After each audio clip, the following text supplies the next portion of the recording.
Olá pessoal, hoje é dia do estudante, comemoração do dia do estudante, e no dia do estudante nós vamos antecipar o carnaval de 2021, tá aqui ó, a mangueira aí gente.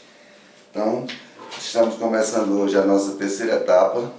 Isso quer dizer o quê? Terceira etapa são os assuntos que a gente vai ver programado para o segundo semestre. Então, números complexos, polinômios e a parte de geometria analítica. Essa parte de números complexos, conjunto dos números complexos, a gente teve uma introdução lá no comecinho, que foi quando a gente viu conjuntos numéricos. Então eu vou fazer uma revisãozinha rápida e a gente entra já no assunto, certo?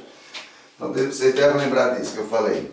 Primeiro conjunto é o conjunto dos números naturais, aquele conjunto que você vê lá na quinta série e que ele só tem números positivos. Começa de zero, vai até infinito positivo. O segundo conjunto, você vê lá na sexta série, é o conjunto dos números inteiros, é o conjunto Z. Tá certo? Então, nesse conjunto aqui, você já tem números negativos e números positivos. Ele é infinito à esquerda com os negativos, infinito à direita com os positivos.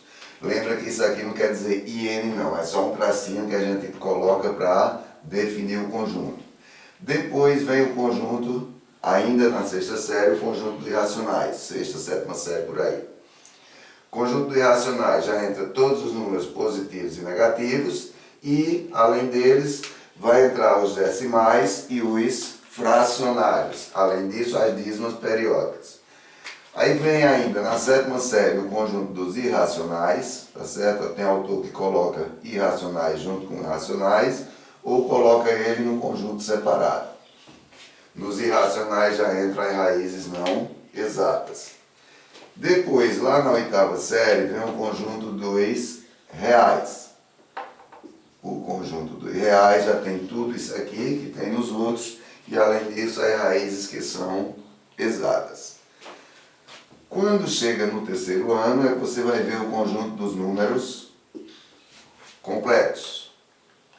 Esse conjunto dos complexos, se a gente analisar aqui, eu vou dizer que N está contido em Z, Z está contido em Q está contido em R e R está contido em C. Se eu fizer o inverso, eu vou dizer que C contém R, R contém Q contém Z e Z contém N. Então essas são as relações de inclusão. Está contido, não está contido. Está contido quer dizer está dentro. E contém, não contém. No caso dos complexos, como surgiu isso aqui,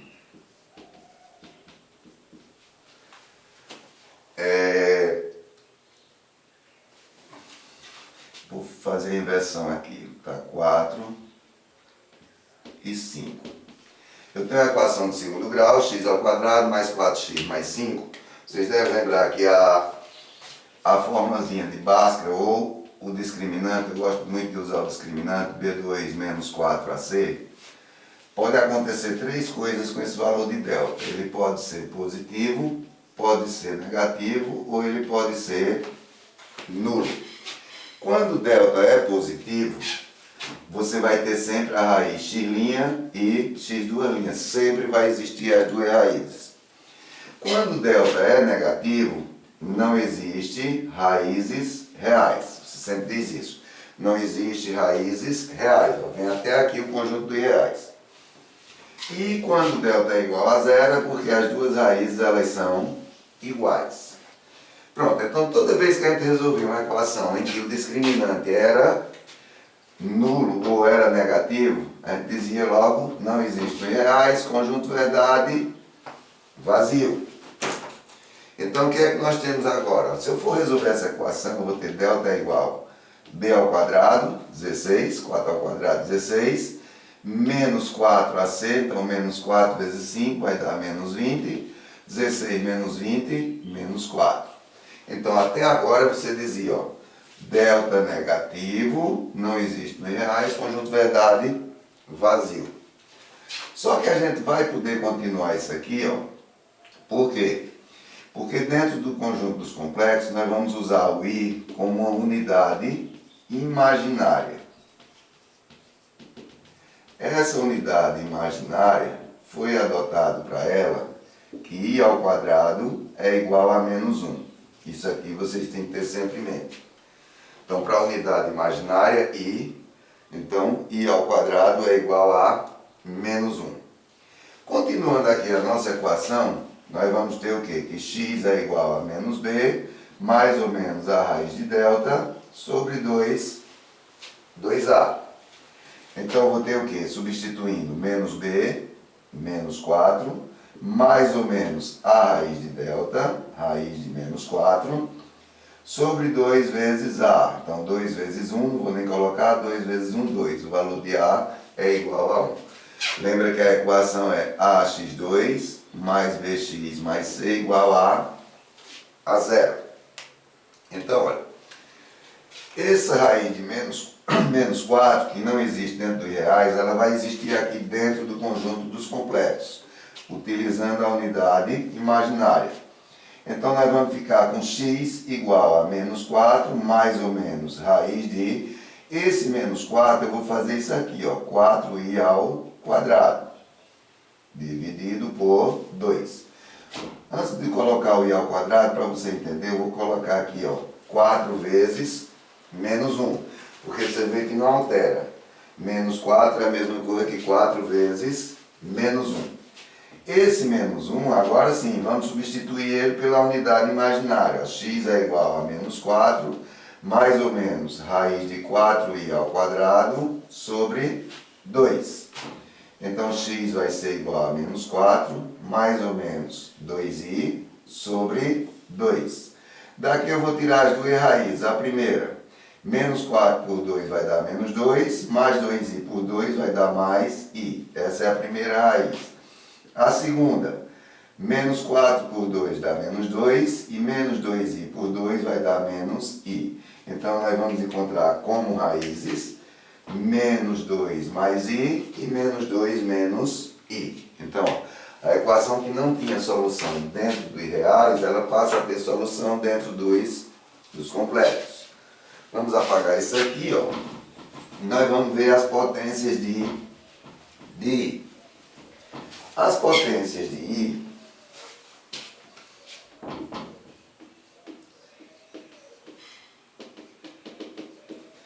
nós vamos utilizar isso aqui, ó. Vou colocar i elevado a 0, i elevado a 1, i elevado a 2, i elevado a 3, i elevado a 4, i elevado a 125, i elevado a 1343. Certo? Vamos ver isso aqui. Todo número, propriedade de potência, todo número elevado a 0 é igual a 1. Propriedade ainda, todo número elevado a 1 é igual a ele mesmo. Então, i elevado a 1 vai ser igual a i. I elevado ao quadrado, a gente já viu, ó, pela definição, a determinação da unidade imaginária, que i ao quadrado é igual a menos 1. I elevado à terceira, é a mesma coisa que você fazer, i ao quadrado vezes i, elevado a 1. Então, i ao quadrado é menos 1, i elevado a 1 é i, então menos 1 vezes i vai dar menos i. Esse i à quarta você pode colocar i ao quadrado vezes i ao quadrado, que vai dar menos 1 vezes menos 1, que é igual a 1. Então, a partir daqui, ó, toda potência de i, ela vai estar relacionada a essas 5 potências.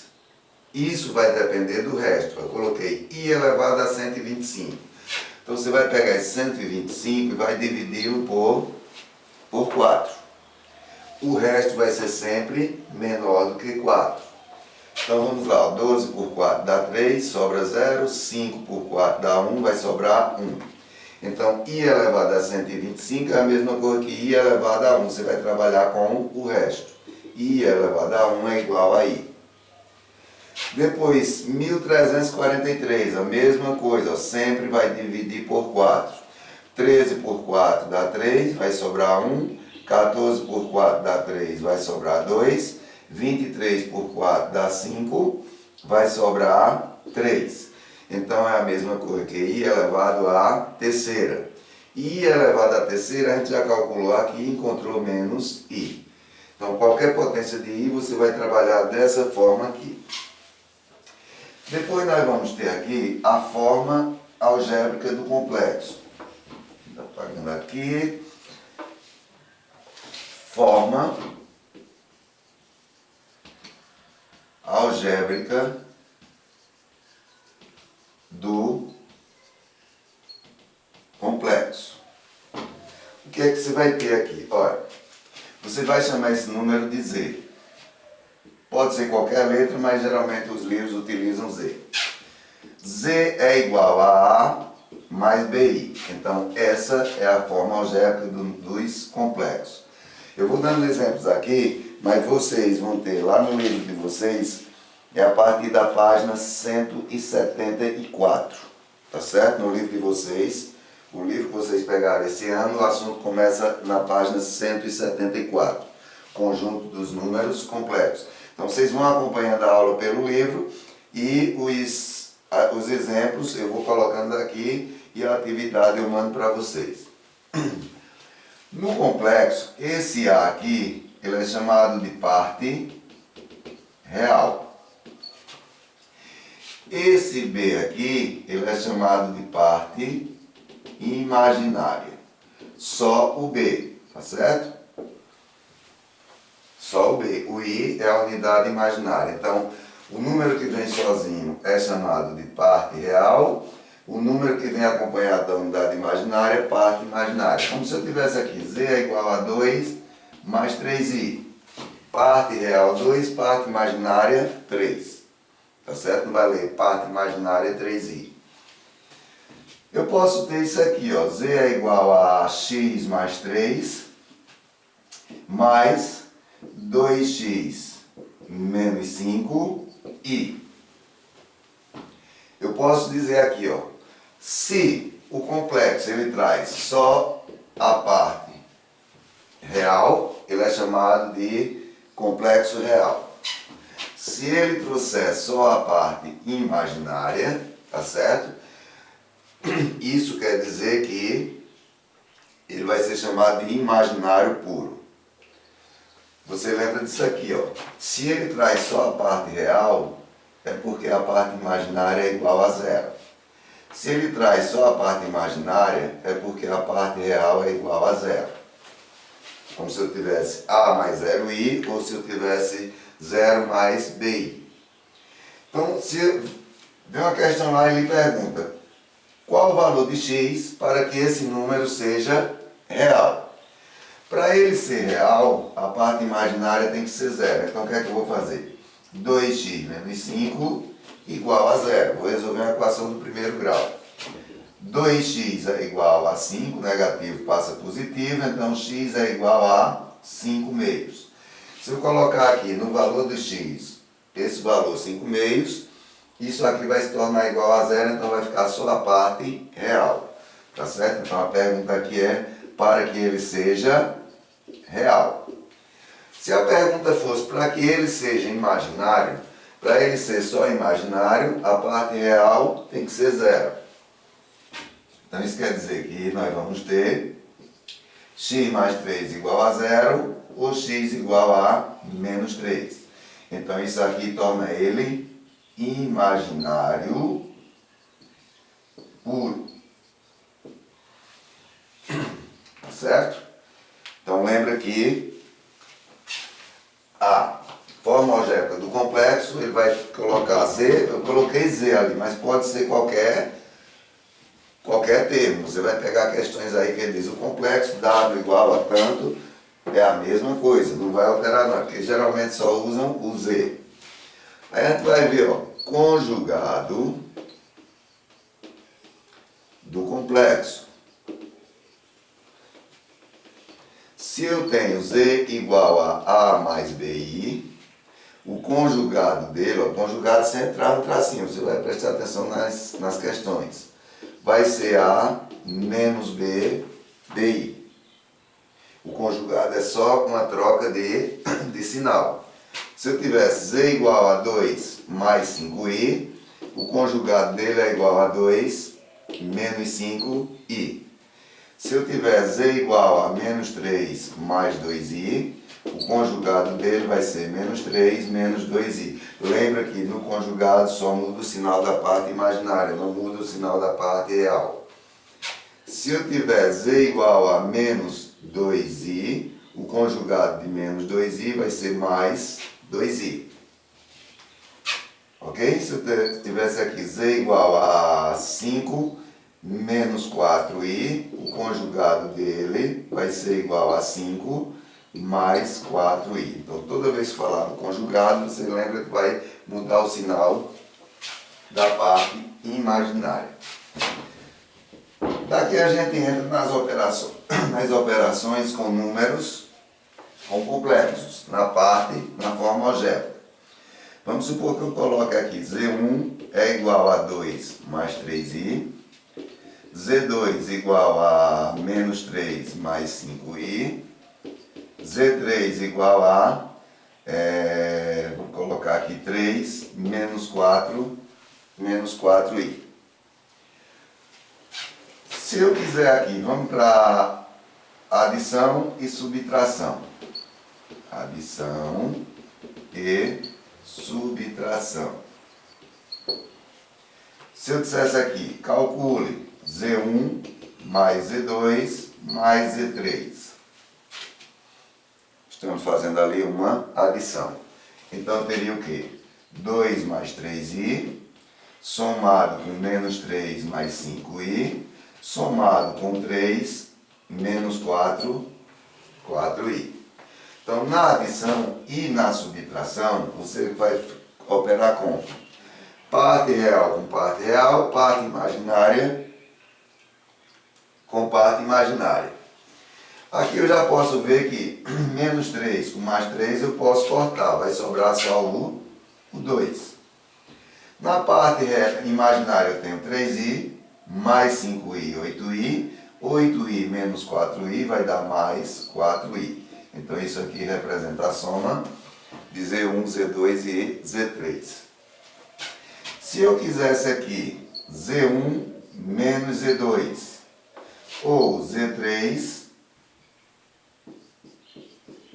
menos Z1, já estou entrando na subtração. Então teria o quê? Z1 é 2 mais 3i.